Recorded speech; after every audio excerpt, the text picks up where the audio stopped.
성경에는 가끔 이거는 좀 19금이 아닌가 싶은 내용이 나올 때가 있어요.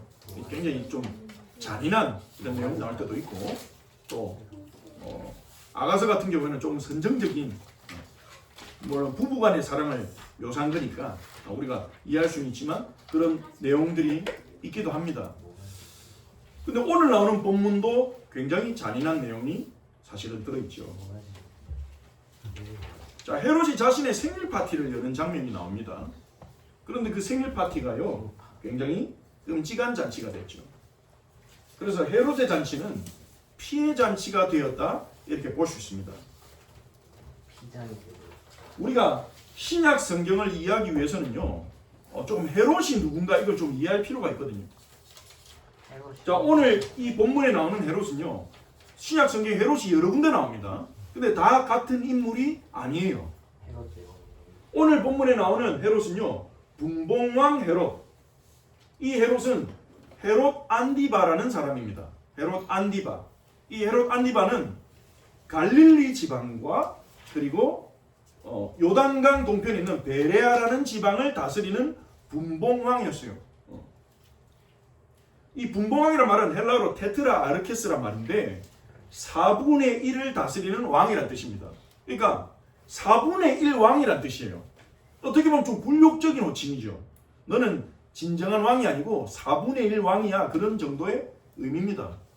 로마 황제가 만들어낸 직책이에요. 그 배경은 좀 이따 말씀드리겠습니다만. 그래서 분봉왕 헤롯 안디바, 이 사람은 갈릴리 지방과 베레아 지방을 다스린 사람인데, 이 사람이 예수님의 소문을 들었다는 거죠. 어떤 소문이겠습니까? 예수님이 기적을 행한다, 예수님을 따르는 무리가 많다, 이런 소문을 듣고는요, 신하들하고 모인 자리에서 뭐라고 말했냐? 세례요한이 다시 살아났구나, 이렇게 얘기를 한 거예요. 착각이죠, 이 사람의. 헤롯 안디바의 착각이죠. 왜 이런 착각을 했냐? 이 사람에게는 세례요한에 대한 두려움과 죄책감이 있었기 때문이에요. 왜냐하면 세례요한을 죽였거든요. 이 헤롯 안디바가 세례요한을 죽였거든요. 그러니까 예수님의 기적에 대한 소문과 예수님을 따르는 무리가 많다는 얘기를 듣고, 왜냐하면 세례요한도 많은 무리를 움직였지 않습니까? 세례요한이 다시 살아났나 봐, 이러면서 두려워하고 경계하기 시작했다는 겁니다. 이 헤롯 안디바가요. 이 헤롯의 가문을 우리가 조금 이해할 필요가 있습니다. 헤롯의 가문은요, 헤롯은 원래 유대인이 아닙니다. 여기 지도를 한번 보십시오. 요게 이스라엘 지도인데요, 요렇게 여기 데가볼리라는 지역, 여기는 색깔이 같아 보이는데 사실은 좀 다릅니다. 요 데가볼리라는 지역은 헤롯에게 주어진 영토가 아닙니다. 유대인들의 땅도 아니고요. 요렇게 이두메, 유대, 베레아, 사마리아, 갈릴리, 그리고 요 이두레와 드라코니티스 지역, 요렇게가 이제 헤롯 가문이 다스리던 영토였습니다. 원래 이스라엘 영토에 조금 더 추가된 거죠. 원래 헤롯은요, 여기 이두메라는 지역에 사는 사람이었어요. 유대인이 아니고 이두메인이었습니다. 이 이두메라는 지역에 사는 사람들은 누구냐? 과거의 에돔 왕국의 후예요. 에돔은 바로 야곱의 형, 야곱의 쌍둥이 형 에서의 후손입니다. 이 에서도요, 언약의 백성은 안 됐지만 나름대로 하나님께 복을 받아서 이 지역에서 왕국을 이루고 살았는데 바벨론에 의해서 멸망을 당했어요. 세력이 약화됐죠. 그런데 여기에 사막에 사는 나바테아 왕국이 이 이두메인들을 이제 침략하면서 얘들이 밀려가지고 여기 유다 지역 밑에 이두메인들이 모여 살고 있었단 말이에요. 그런데 나중에 이 이스라엘의 왕이었던 요한 일카니스가 이두메를 정복하고 유대 지역으로 편입됩니다. 그러면서 그때 요한 일카니스가 이두메인들에게 강제로 유대교로 다 개종시켜 버렸어요. 그래서 유대교로 들어온 이방인인 겁니다. 이두메인들은요. 그러니까 사실은요, 유대를 다스리는 왕이 되거나 이렇게 할 수 있는 상황이 아니에요. 근데 여기서 이두메인 가운데 좀 특출한 사람이 나왔습니다. 그 사람이 헤롯 안티파테르라는 사람입니다. 헤롯 안티파테르라는 사람인데, 이 사람이 정치적인 감각이 굉장히 뛰어난 거예요. 로마의 폼페이우스 장군이 이 유대로 들어올 때, 유대 땅을 정복할 때 이 헤롯 안티파테르가 도와줬어요. 어떻게 보면 이 유대인 입장에서는 나쁜 놈이죠. 정복자를 도왔으니까. 그러니까 일본이 우리나라를 침략할 때 일본을 도왔던 사람하고 비슷하다 할 수 있습니다. 이 헤롯 안티파터라고요. 로마 편에 딱 선 거예요. 폼페이우스 장군의 신임을 딱 얻고, 그래서 이 헤롯 안티파터의 아들들이 이 유대 지역에 총독 역할을 하게 됐습니다. 다스리는. 그리고 얘가 딱 국제 정세를 잘 살펴보고 있다고요. 헤롯 안티파테르가. 나중에는요, 이 로마가 이집트랑 전쟁할 때도 막 지원해주고, 이러니까 로마의 신임을 조금씩 얻어가고 있었던 거죠. 그런데 유대인들도 헤롯 안티파테르를 미워하고 주변에 정적이 많다 보니까 독살을 당했어요. 이 헤롯 안티파테르의 아들이 누구냐? 바로 성경에 나오는 헤롯 대왕입니다. 예수님이 태어났을 때 당황해가지고 애기들 죽여야 했던 사람이 바로 헤롯 대왕이에요. 이 사람이 대왕이라는 이름이 붙는 것은 특별히 세종대왕처럼 업적이 많아서라기보다는 그 사람은 유대 지역 전체를 다스렸어요. 그 헤롯 대왕은 안티파테르의 아들이요. 왜냐하면 그 헤롯 대왕도요, 아버지 닮아가지고 정치적인 감각이 굉장히 뛰어났어요. 누구한테 붙어야 되나 이걸 막 굉장히 잘 보는 거죠. 여러분 율리우스 시저 알지 않습니까? 율리우스 시저. 처음에 이 안티파테르가 율리우스 시저의 후원자였어요. 율리우스 시저가 이집트 전쟁에서 위기를 당했을 때 3,000명의 원군을 보내가지고 이기게 도왔거든요. 그게 신임을 딱 얻은 거예요. 시저에게 완전 충성했습니다. 그러니까 시저가 내가 황제 되면 너 잘해줄게 이렇게 약속했겠죠. 근데 시저가 로마로 돌아갔다가 브루투스에게 암살당하는 사건이 일어나죠. 여기 헤롯 입장에서는 당황스러운 거예요. 자기의 모든 걸 걸고 구원했는데, 근데 이 사람은 낙심하지 않습니다. 새로 줄을 댈 사람을 찾는데요. 그때 로마에 내전이 일어납니다. 헤롯의 양아들인 옥타비아누스와 그리고 헤롯의 가장 신임받는 부하 안토니우스 사이에 내전이 일어나요. 원래 공식적으로는 옥타비아누스가 후계자인데 이 안토니우스가요, 내가 후계자 되면서 나선 거예요. 둘이 싸우는데 헤롯이요, 안토니우스 편에 딱 듭니다. 그러니까 안토니우스가 고맙다면서 이 헤롯을요, 유다의 왕으로 임명합니다. 그래서 헤롯이요, 왕이 됐어요. 이 지역을 다스리는 왕의 칭호를 받은 겁니다. 여기 대가볼리 지역을 제외하거든요. 그러고 있는데 또 일이 어떻게 벌어집니까? 이 아키움 해전에서 옥타비아누스가 이기잖아요. 또 자기가 지원한 사람이 또 죽었어. 이러면 보통 사람 같으면 같이 실각할 텐데, 근데 이 헤롯이 얼마나 정치력이 뛰어나냐? 진짜 사람들의 막 이 구슬리는 뭔가 있나 봐요. 로마까지 옥타비아누스 찾아가가지고 납작 엎드리고 제가 끝까지 충성 다하겠습니다. 이래가지고 옥타비아누스의 마음도 얻어버려요. 그래서 니 그대로 유대왕 계속해 이렇게. 그래가지고 유대 지역을 다스리는데 그 헤롯 대왕이요, 굉장히 잔인하면서도 정치는 잘했대요. 그래서 유대인들을 환심 사기 위해서 이 예루살렘에 성전이 있는데 수룹바벨이 지은 성전은 좀 허름했거든요. 그러니까 유대인들이 불만이 많잖아요, 자기 가문에. 그 환심을 사기 위해서 어떻게 했냐, 성전을 재건축해줬어요. 40년 동안 엄청난 재정을 들여가지고 솔로몬 성전에 비견할 만큼 멋지게 지어놨어요. 그 유대인들이 헤롯을 인정하고, 또 이 헤롯 대왕이 이 유대인들의 마음을 사기 위해서 자기가 이 유대인들의 공주와 또 결혼하고 부인이 한 5명이 됐는데요. 이 사람은 권력을 위해서 완전히 철저하게 살아갔어요. 근데 이 사람이 나중에 나이 들면서 말년이 될 때 완전히 권력만 바르고 살았는데, 저 여동생이 있는데 헤롯 대왕의 여동생이 이름이 살로메예요. 헤로디의 딸과 동명이인입니다. 이 살로메가 이간질을 시킨 거예요. 당신 부인 미리암이 당신을 죽이려고 한다. 독살을 하려고 한다. 그러니까 자기 부인도 죽이고 장모도 죽이고 자기 첫째, 둘째, 셋째 아들을 권력에 대한 이간질 받아가지고 다 죽였어요. 끔찍한 사람이죠. 그런 사람이 동방 박사가 찾아와가지고 유대의 왕이 났습니다. 이러니까 어떻겠어요? 그런 사람이 뒤집어지는 거죠. 뭔 소리야? 내 아들까지 죽였는데 유대인의 왕이 또 있다고? 그래가지고 서기관한테 어디에 태어난다고 예언돼 있어? 혹시 메시아 진짜 왔을까봐 베들레헴에 난다고 했습니다. 그 동방박사들한테 부탁하잖아요. 나도 인사하게 보고 어딘지 알려주세요. 이랬는데 동방박사들이 천사의 지시를 받고 안 알려주고 고국으로 돌아갔거든요. 그러니까 이 헤롯이요. 끔찍한 일을 하죠. 베들레헴에 사는, 베들레헴이 여기입니다. 예루살렘 옆에, 여기 베들레헴이 표시가 안 돼 있네요. 이 지도에는 이 정도에 있습니다. 베들레헴에 살고 있는 2살 이하의 아기를 다 죽여라. 그 당시 베들레헴 인구가 한 2,000명 정도 됐다고 해요. 그러면 2살 이하의 아기는 한 20명 내외로 추정됩니다. 근데 20명이 작다고 할 수 없죠. 20명이나 되는 아기들을 학살한 거예요. 그러니까요, 이 헤롯 대왕에 대한 원한이 엄청난 겁니다. 그런데도 정치를 한 게 이 사람이 정치력이 대단한 거예요. 고랬던 사람이 이제 헤롯 대왕인데, 헤롯 대왕이 죽으면서 어떻게 되냐? 헤롯 대왕이 죽으면서 유언을 남겼는데 자기의 아들, 넷째 아들, 첫째, 둘째, 셋째는 죽였고요. 자기가 넷째 아들에게 이 왕위를 이양시키겠다 이렇게 유언장을 남겼는데 로마 황제가 그대로 허용을 안 해요.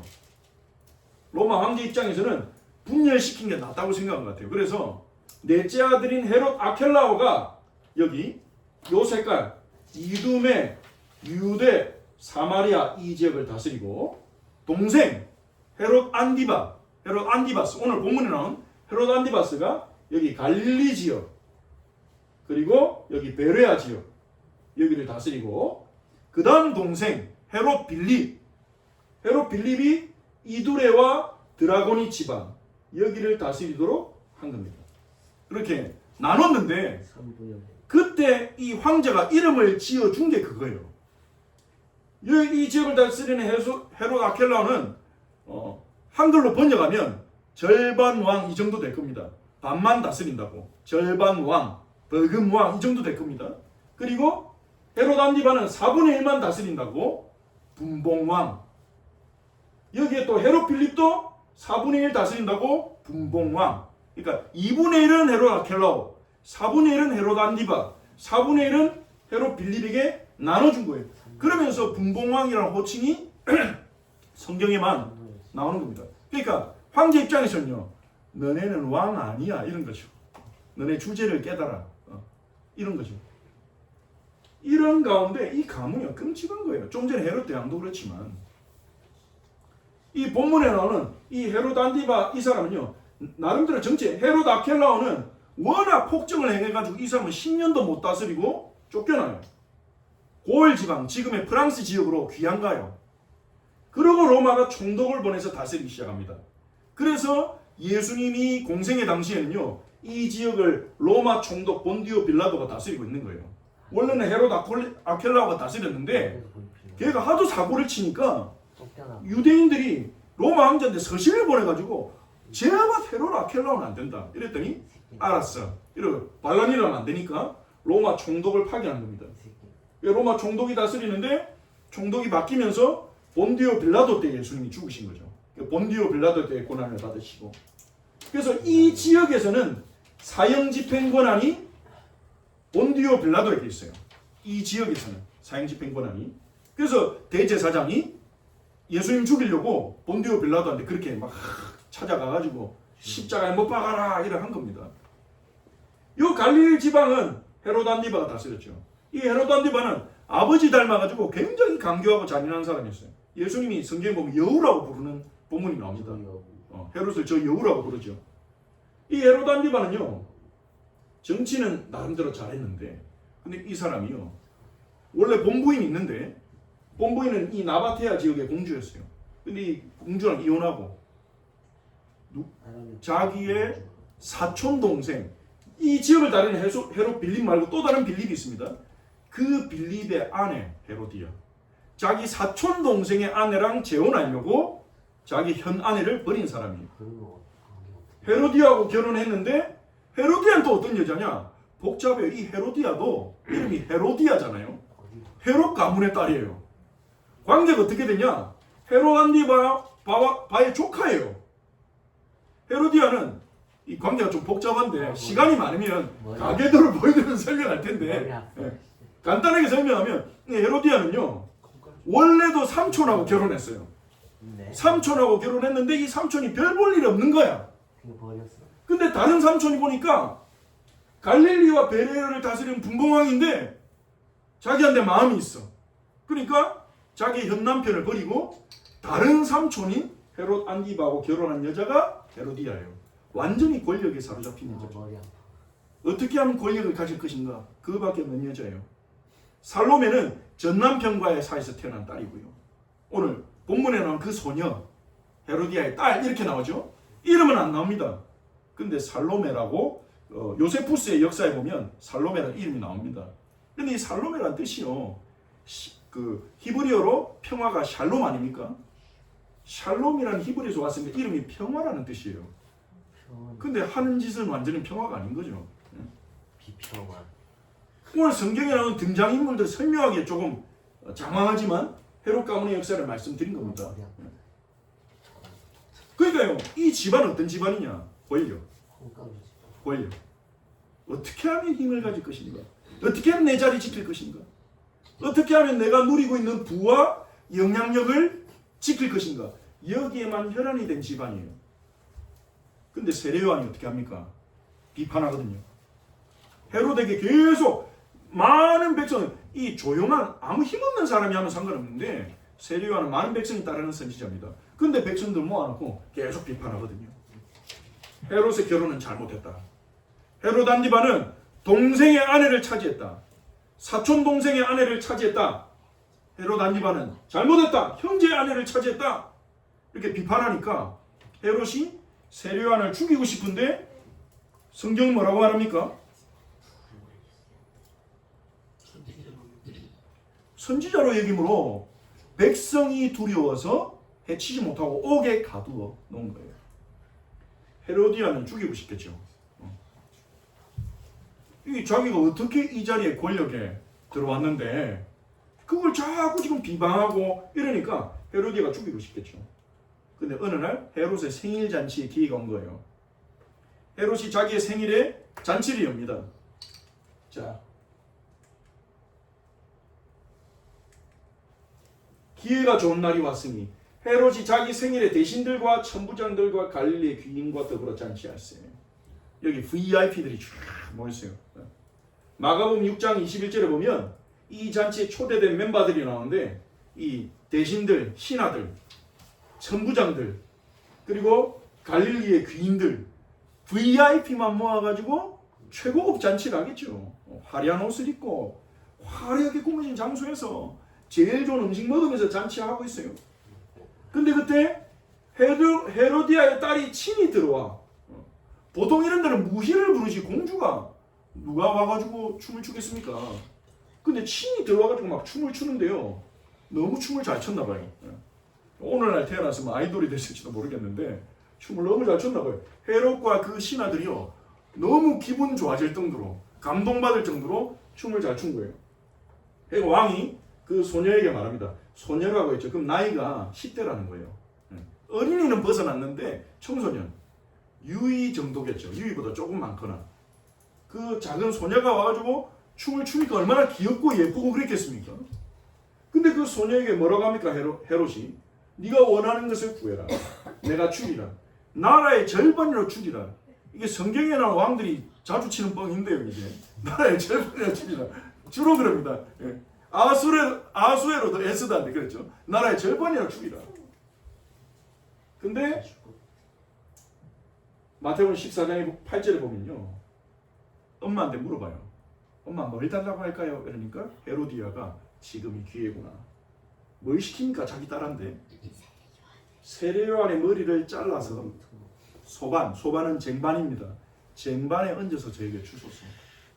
딸에게 그걸 시키는 여자나 그걸 시킨다고 그대로 얘기를 하는 그 딸이나 사람이 아니죠.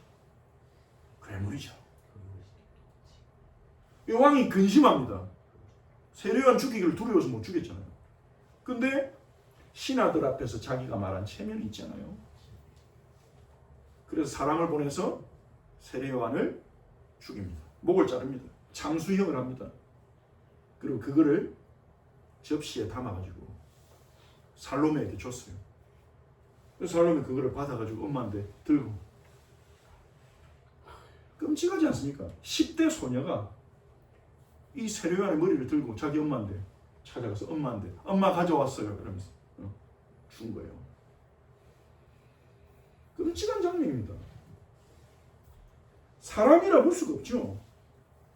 자기 딸을 시키는 헤로디아나 그걸 그대로 따라하는 살로메 앞으로 어떤 인물이 되겠습니까? 그리고 자기가 뱉은 그 약속 때문에 그 선지자 하나님의 종을 죽이는 헤롯. 물론 세례요한은 자기 사명을 다하고 하나님께 끝까지 충성하다가 순교하고 부름을 받았습니다.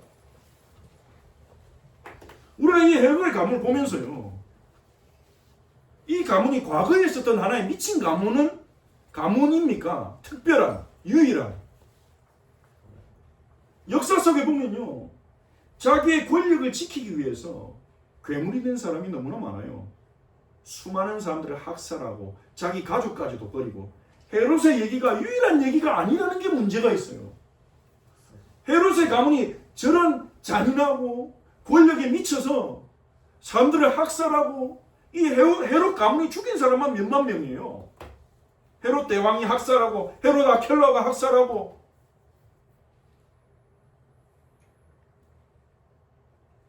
무엇이 이들을 괴물로 만들었을까요? 권력. 돈과 권력. 사람이 그것에 사로잡히게 될 때 인간의 길을 벗어나게 됩니다. 오늘날에는 다를까요? 오늘날에 이런 일이 일어나지 않을까요? 돈 때문에, 권력 때문에 권력자들이 힘없는 사람들을 수탈하고, 거대 기업들이, 글로벌 기업들이 자신의 이윤을 위해서, 이득을 극대화하기 위해서 가난하고 힘없는 자들에게 무리하게 가혹한 노동을 시키고, 물론 사람들은 그런 것들을 없애기 위해서 자정의 노력들을 많이 하고 있지만요, 여전히 그런 일들이 일어나고 있습니다. 그리고 거기서 얻은 유익으로, 사람들을 짓밟고 죽인 유익으로 부를 누리며 즐겁게 파티를 하고 살아가는 사람들도 많죠. 헤롯처럼. 하지만 우리가 주목해야 될 것은 이들이 아닙니다. 예수님은요, 그 소식을 듣고 빈들로 가십니다. 빈들로 가셔서 생명의 잔치를 베푸셨어요.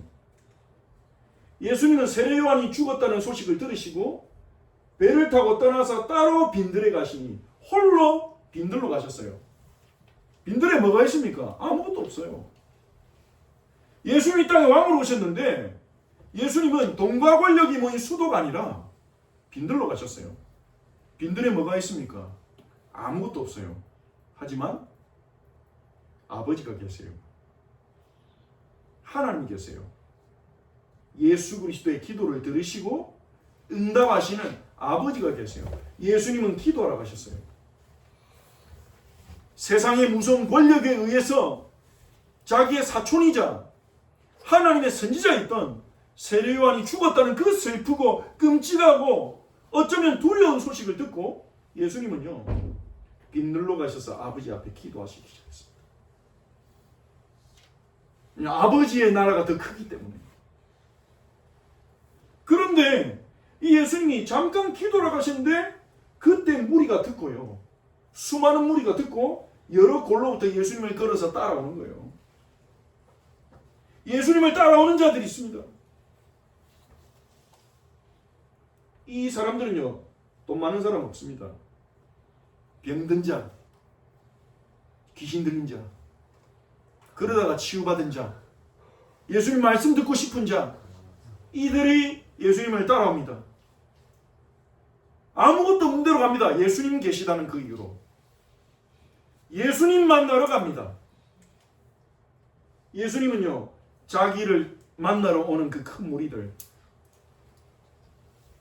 세상적으로 보면 영양가 별로 없는, 가난하고 힘없고 아프고 부족하고 모자라고 실패하고 세상적으로 볼 때 소망 없는 무리들, 권력을 추구하는 헤롯 안디바는 그런 사람들을 피하고 싶을 거예요. 함께 안 있고 싶을 거예요. 귀인들하고 천부장들하고 같이 있고 싶어 하지. 근데 예수님은 그 몰려오는 무리를 보고 어떻게 하십니까? 불쌍히 여기십니다. 불쌍히 여기시고. 이게 하나님의 나라예요.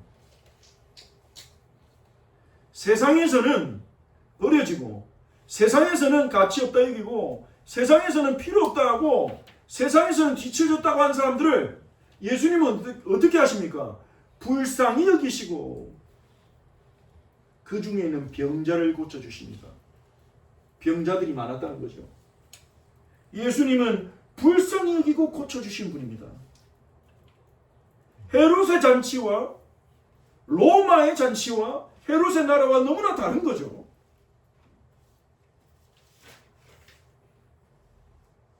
그리고 예수님은요, 무리를 먹이십니다. 저녁이 되니까요. 식사를 해야 되잖아요. 여기는 빈들입니다. 제자들이 와서 예수님께, 예수님, 저녁 시간인데 여기 먹을 것이 아무것도 없습니다. 날도 저물었으니 이제 무리를 마을로 돌려보내서 각자 알아서 저녁 식사를 하게 합시다. 왜 예수님 뭐라고 하십니까?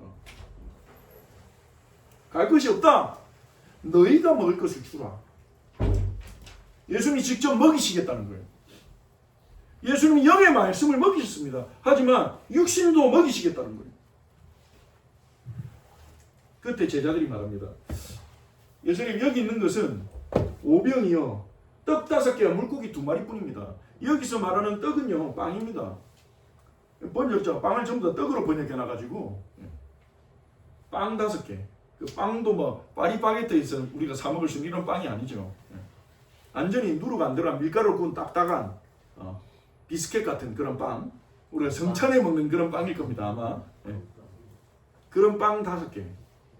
그리고 물고기도요, 고등어, 삼치 이런 거 아닙니다. 방어 이런 거 아닙니다. 그 옵사리오나 불리는 갈릴리오스 잡히는 요만한 고기 말린 거. 그러니까 요게 아이 도시락이에요. 청소년의 도시락이에요. 청소년 한 명이 엄마 나 예수님 말씀 듣고 올게요 하니까 엄마가 이거 가져가 배고플 때 먹어 하고 준 도시락이에요. 아이 한 명이 먹을 분량이에요. 제자들이 주님 이거밖에 없는데요. 예수님 뭐라 하십니까? 내게 가져와라. 예수님께 가져가면 돼요. 예수님께는 수가 중요하지 않습니다. 우리는 수가 중요해요. 예수님께는 수가 중요하지 않습니다. 예수님께 드려진 사람이 몇 명이냐? 우리는 재정이 중요합니다. 현실적으로 중요합니다. 하지만 우리의 적은 재정을 가지고도 주님은 역사하실 수가 있습니다. 내게로 가져오라. 오병이어가 중요하지 않아요. 오병이어가 예수님께 드려졌다는 거예요.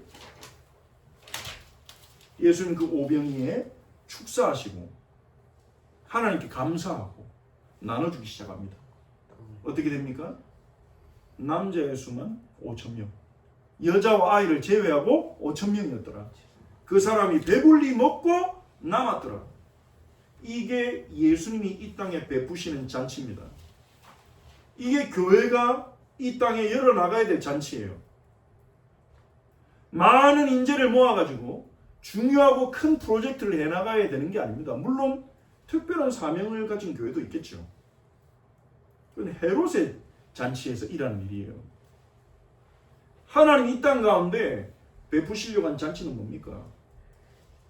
연약한 자들이 예수님 말씀 듣고 예수님이 주시는 걸로 먹고 살아가는 겁니다. 오병이어만 있어도 되고 오병이 없으면 1병만 있어도 빵 하나만 있어도 예수님은 다 먹이셨을 거예요. 예수 믿고 먹고 살아가는 공동체. 예수님을 믿음으로 영과 육의 양식을 먹고 살아가고 서로 사랑하고 살아가는 공동체. 헤롯이 볼 때 부러워했겠습니까? 그 빈들에 모인 무리를 보면서 대단하네, 나도 가고 싶다 그랬겠어요. 아유 불쌍한 것들, 뭐 거지들 이랬을지도 모릅니다. 그런데 하나님의 눈은 어디 있습니까?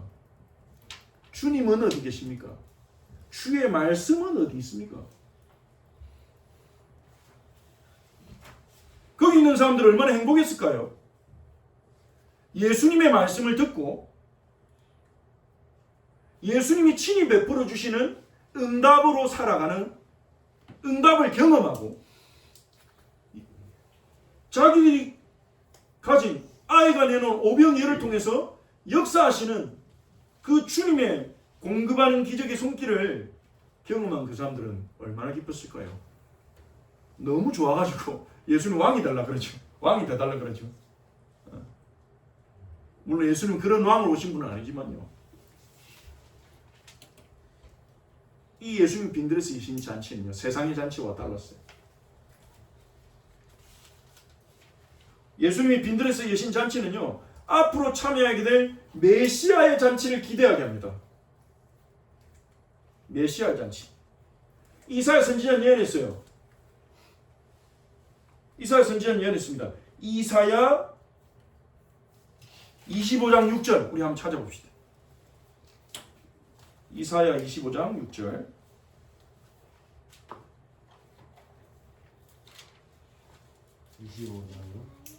25장 6절.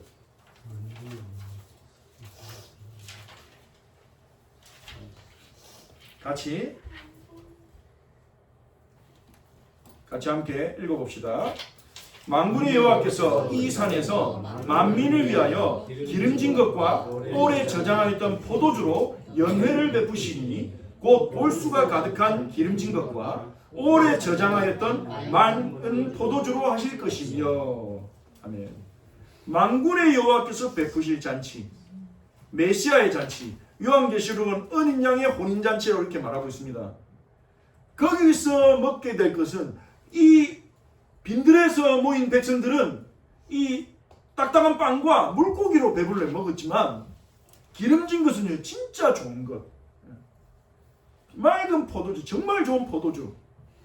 이것은요, 진짜 뭐 고기와 포도주를 먹는다 꼭 문자적인 의미가 아니라 풍요로운 은혜와 기쁨과 만족의 잔치에 우리는 앞으로 참여하게 될 거라는 거죠. 그것도 한 번이 아니라 영원토록. 그게 구원받은 자에게 주신 예수님의 약속입니다. 예수님은요, 우리의 영만 책임지시지 않습니다. 우리의 육신도 책임지십니다. 우리의 생활도 책임지십니다. 예수님이 영의 양식만 주시는 분이 아닙니다. 우리에게 먹고 살아갈 빵과 음료도 주시는 분이에요. 그리고 성경 한 군데 더 찾아봅시다. 마태복음 26장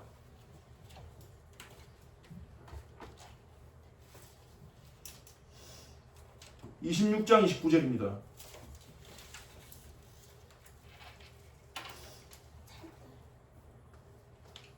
29절 같이 읽겠습니다. 그러나 너에게 이르노니 내가 포도나무에서 난 것을 이제부터 내 아버지의 나라에서 새 것으로 너희와 함께 마시는 날까지 마시지 아니하리라 하시니라. 아멘.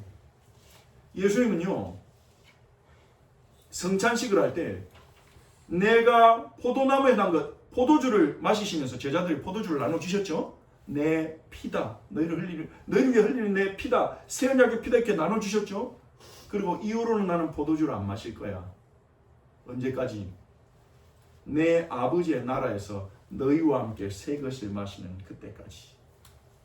메시아의 잔치, 구원이 완성되었을 때 예수 그리스도와 주의 백성들이 함께 참여하게 될 잔치, 그 잔치 때까지는 나는 마시지 않겠다, 이렇게 말씀하신 거예요. 그 말은요, 마시는 날이 있다. 메시아의 잔치가 있다. 메시아의 잔치가 있다. 우리가 성찬을 하는 것은요, 그 메시아의 잔치를 기대하는 것입니다. 주님과 함께 한 식탁에서 먹고 마실 날을 기대하는 것입니다. 자, 세 번째, 누구의 잔치에 참여하시겠습니까? 예수님이요. 헤롯의 잔치에 참여하시겠습니까? 아니요. 답이 빠르네요. 헤롯의 잔치는 화려합니다. 그곳에는 높은 자, 뛰어난 자, 막 VIP들이 있고요, 셀럽들이 있고요, 화려한 장식과 고급진 음식들이 있어요.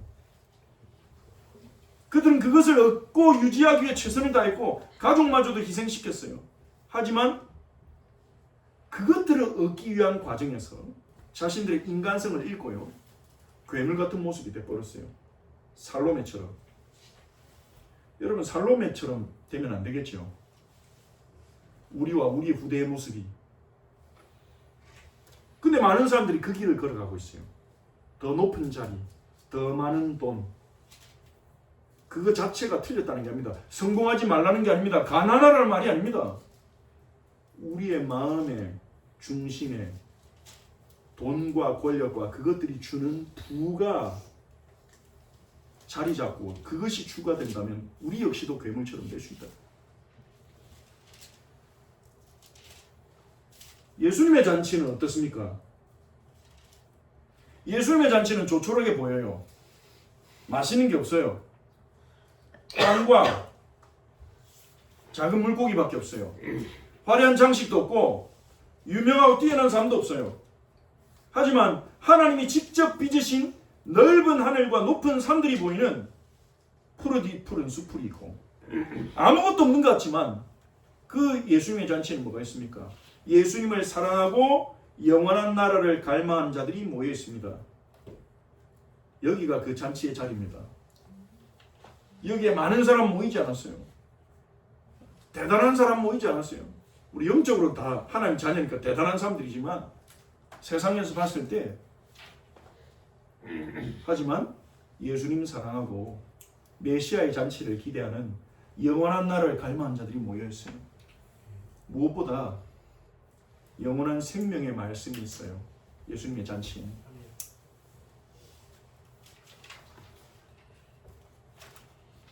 예수님을 오병이어를 경험한 요한복음에 보면 6장에 보면 오병이어를 경험한 무리들이요 예수님 보고 당장 우리의 왕이 되어달라고 하면서 쫓아다닙니다. 광적으로요.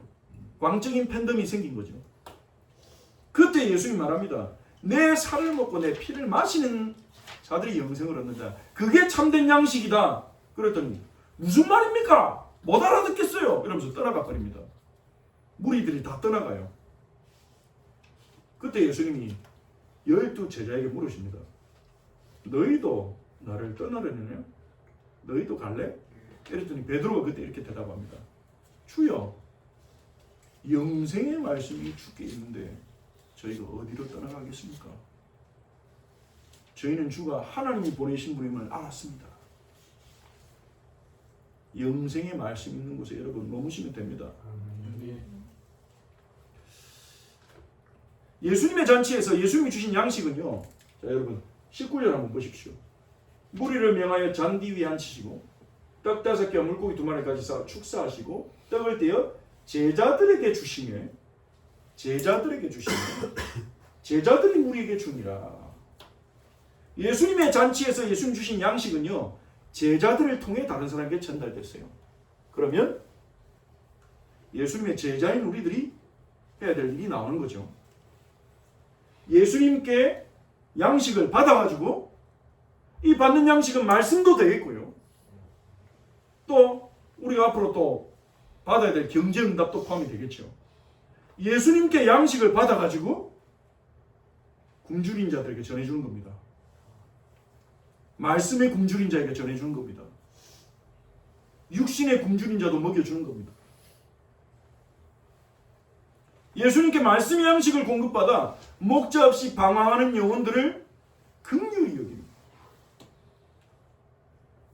예수님은 연약한 자들을 긍휼히 여기셨어요. 우리도 긍휼히 여기는 마음과 눈이 필요합니다. 예수님의 마음이 우리 안에 임하면요. 우리는 사람을 미워하기보다 원망하기보다 판단하기보다 긍휼히 여기는 마음이 점점점 부어질 줄 믿습니다.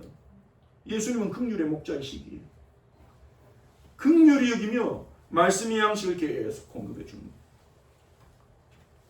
도망가면 기다려주고 귀 막으면 기다려주고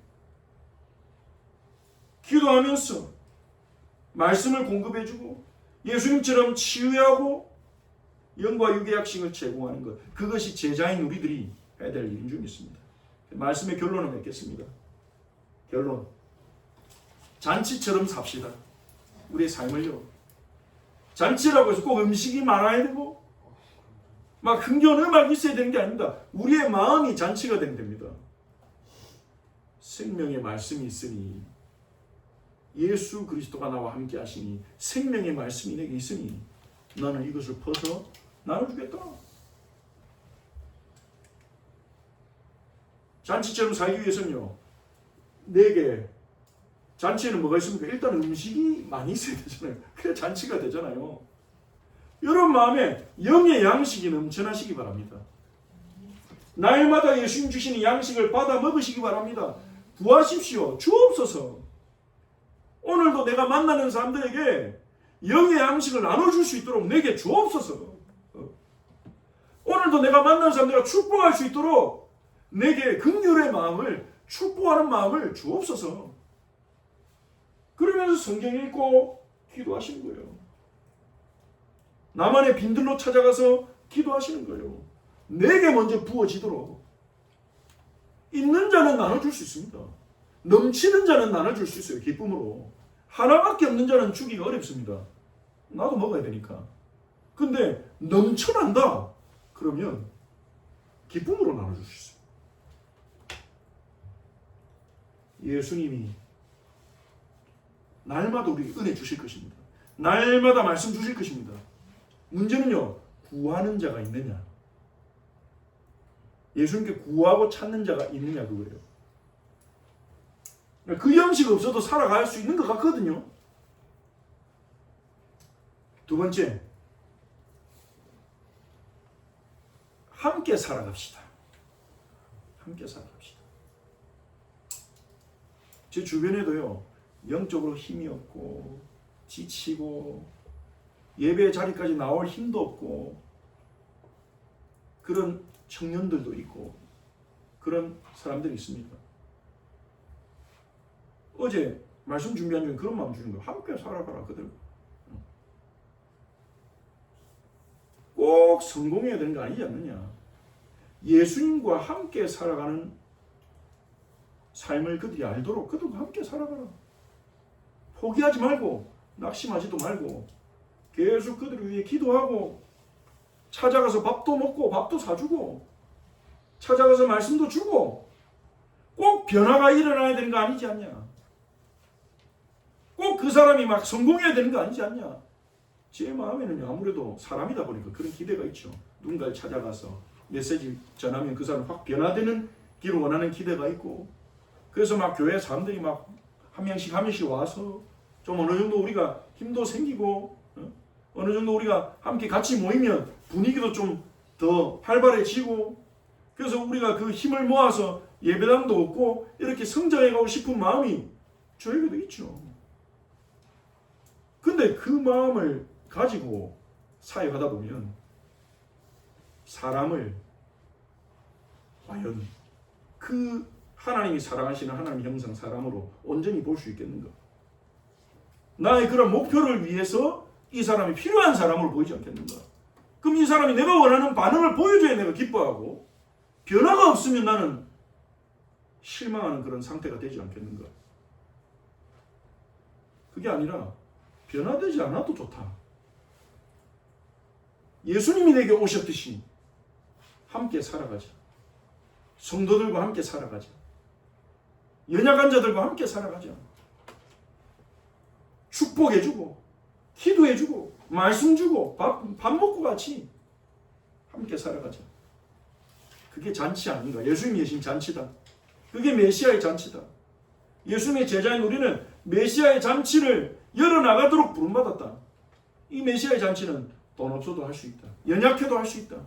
은혜가 있다면, 사랑이 있다면 앞으로 메시아의 임할 메시아의 잔치를 기대하면서 잔치처럼 살아가면 좋겠습니다.